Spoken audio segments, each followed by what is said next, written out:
We started tonight's show talking about big brands covering themselves in tinsel. But there's another brand with more Australian stores than every single Woolies, Coles, Target, Kmart, Myer and David Jones combined. It's delivering big on the Christmas spirit too. See you tomorrow. Hi, Mrs. Paskins. Hey, Alfie. Hello, Mr. Greaves. We could decorate for you. No, my wife used to do that. Please, leave me alone.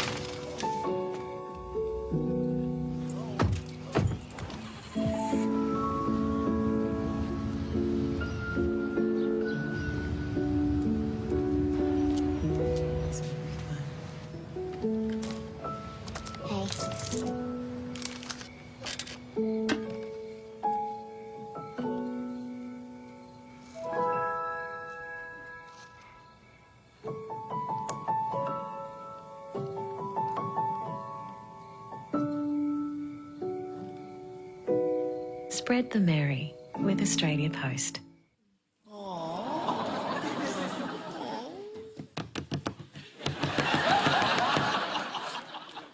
Although, as we all know, the more accurate Australia Post experience would have been if that guy had opened the letterbox to find this.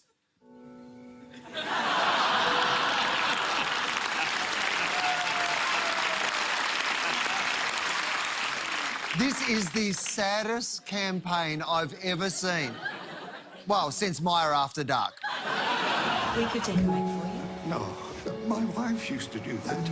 Please, leave me alone. Oh, no, his wife died? Did she fall off the roof putting on lights? No wonder he hates Christmas. So how do they help him replace the love of his life? A gift from the post office. The perfect way to say, I thought about you, but not that hard. How about you give him a hand with his groceries instead of driving away? Please, what is this poor, heartbroken man's name? Hello, Mr. Greaves. Mr. Greaves? You made up a grieving character and you called him Mr. Greaves. Why not cut the crap and just call him Harry Deadwife?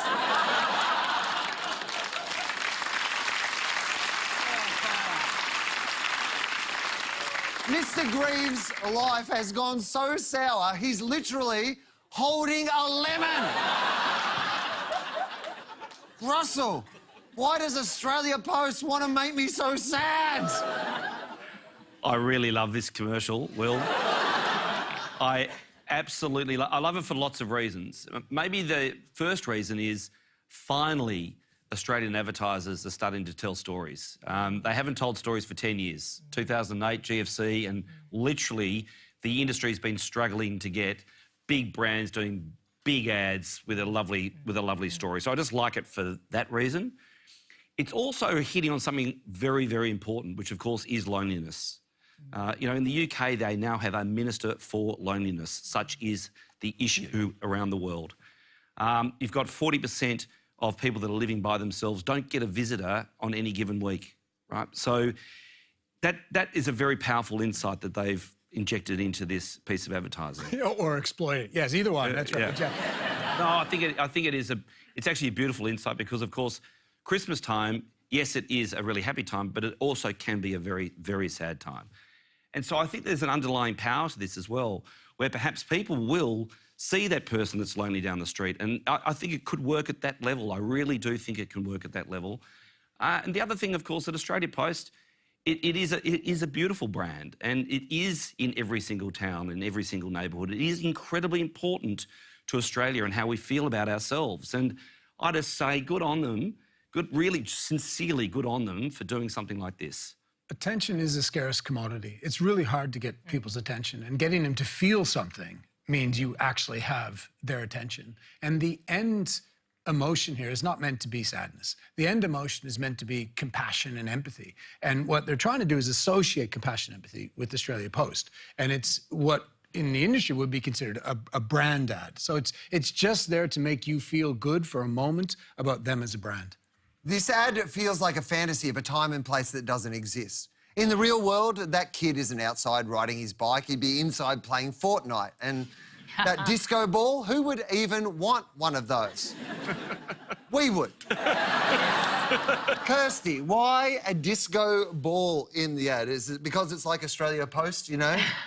More relevant in the 70s? You know, that's actually my favourite part of the entire ad. Like, it's a beautiful, beautiful crescendo when they shine on this disco ball and you go, but you don't really think too much about what it is. You just feel what it is, and that's the power of it. So the other interesting thing about Australia Post, and I hate to break this to you, Will, is that we go, I mean, because of their retail outlets, as you've said, there's so many of them, it's really likely that we go to an Australia Post. All of us, like 92% of Australians, go to an Australia Post 20 times a year. Six of those times, they buy what we call non-post merch, and that is that stuff. And when you go in there, so watch out what you're going to get for Christmas, because this ad is encouraging people to go in there and buy that novelty stuff, which is zoodles, it's egg poachers, it's CDs. They still have CDs, but it doesn't matter because all they're saying is it's the thought that counts. That's all they're saying. It also distracts you from the wait time in the line. Australia Post received more than 1 million complaints in the past year. The brand has suffered $200 million in losses from its dwindling letters business and has just raised the price of postage stamps. But here's the weird thing. Not one person in the ad is sending a letter. She's buying chocolates and wrapping paper. The kid didn't even use the post because he lives right across the road. Meanwhile, Amazon's new ad is full of parcels. Claire, why wouldn't Australia Post show someone using the post? Well, that's a very good question, Will. I think the reality is that the post office is still a community hub. I was in it today, in my local post office, and you bump into your neighbours in there. And if you are feeling disconnected, it's a good place to go to, chat to people and feel like you're part of something. And I think that is the actual benefit of Australia Post. They have the bricks and mortar where you can go and interact with people face to face. But on the other hand, it also does have the amazing ability to connect the whole of Australia. And that is a very important thing at Christmas when people are still sending Christmas cards.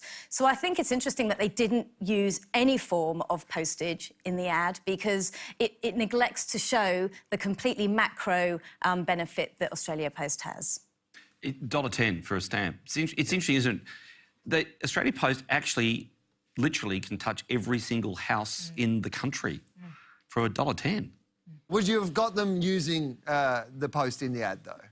Or is that too on the nose? They're already in the shop. Why not just mail something? Yeah, and Christmas cards, there's an opportunity because if anyone's ever going to use letters, it's going to be now. So you can sort of see a reason why you would do it. They've just made an active choice not to. They've made an active choice to tell a story. And you know, it's a beautiful little puzzle there as well because, you know, the Christmas bauble, which acts as the disco ball, which then becomes part of the whole storyline to alleviate the loneliness and get the connection, it's a beautiful puzzle that they've created. So they've just made a choice to not do that. Perhaps they're doing it in other mediums. Yeah, the little ball, I thought the cool thing about it, or cheesy thing, whichever way you kind of look at that, is the visual metaphor that they have about light. So there's one house and man that's in darkness, and they wanted to bring some light, and this was one of the ways that they could bring light. I mean, the weird part is, do they actually sell those balls? Yeah. You can get one, deliver it to your neighbour, and then just be creepily in a window. I mean, it's adorable when it's a kid doing it to the old guy, but if it was reversed... And then you're next to it. Yeah, exactly. Suddenly an old guy at a window. I've got a bauble for you. It's all fine. It's fine. The real Christmas catnip in that ad is the pairing of a child with a senior. This is a device used to sell everything from supermarkets to financial planning. Todd, can you use an intergenerational bond to flog anything? Yes.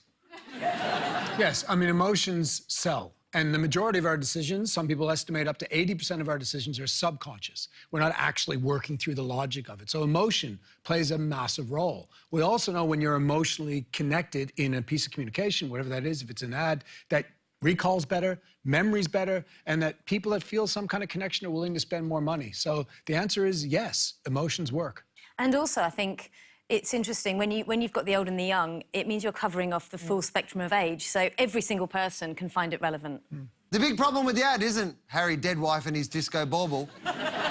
It's the slogan, spread the merry. That would have made a better slogan for Vegemite. Or even a pickup line for 1-3 cabs. Why not be honest? Australia Post, I would have gone with this. Post a fucking letter.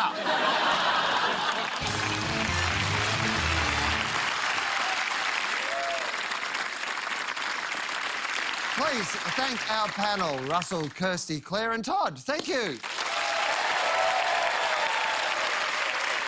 We'll leave you with another ad from Australia Post that's more out of date than a disco ball, is more theatrical than Disney Plus and features my favourite type of Christmas wrapping. We'll see you next week.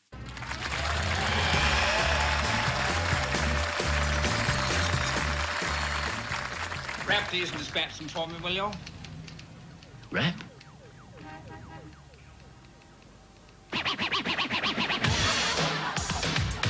Wrapping wastes money, wrapping wastes time. I got a post pack here of every kind. I got envelopes, boxes, bags, and tubes. And to make it real safe, I got bubble wrap too.